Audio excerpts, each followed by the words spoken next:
The town that saw arson, assault, looting, and riots just 48 hours ago may have suffered far more than it needed to, thanks to an order directly from the mayor of Baltimore. Plus, we are now getting stunning new details from police on what they say happened in the case that started all of this.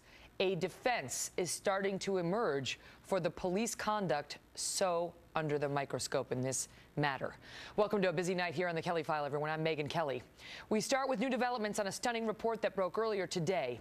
A senior law enforcement source telling Fox News that on Monday night, as police were being pelted with chunks of concrete, bricks, bottles, and anything rioters could get their hands on, leaving some of them hospitalized, there was a direct order given by the mayor to her police chief to, quote, stand down and stay back, effectively tying the hands of Baltimore's finest as they were attacked over and over again.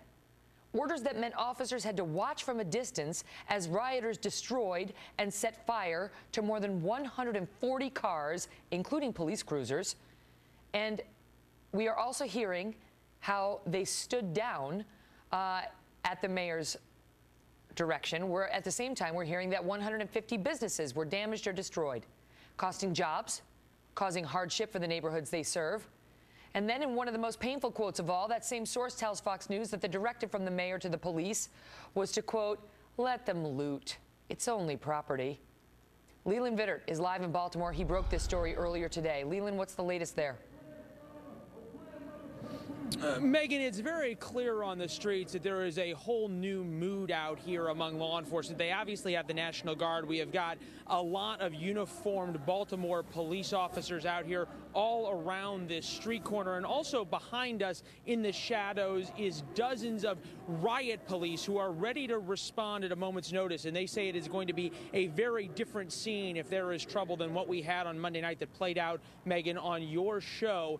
They say there's going to be two orders if they get pelted with rocks or bottles or anything like that. Number one is shields up, masks down, meaning pull your gas mask down, and then deploy. So CS tear gas, pepper bullets, those kinds of things will be coming out. This also goes right to the central mood of the police here in Baltimore. They had to really take it on the chin on Monday. We're told by this senior law enforcement source, because of this order from the mayor, let them loot, it's only property. We watched here during the 9 o'clock hour on Monday as these stores were looted and the police stood by. I'm going to get Steve to turn around here and show you just where that street corner is. That first set of red lights is where all those stores were looted. The police line was here as they sat there and watched it. It's made a lot of officers really angry, obviously, that they had to take all of that pummeling with those bricks, those liquor bottles that were flying at them that exploded. A lot of officers were injured. They weren't allowed to respond, and they're also pretty upset, and the morale is really down, and they are frustrated over the fact that the mayor seems to sort of simply be writing this off and saying, well, I did the right thing. We decided to respond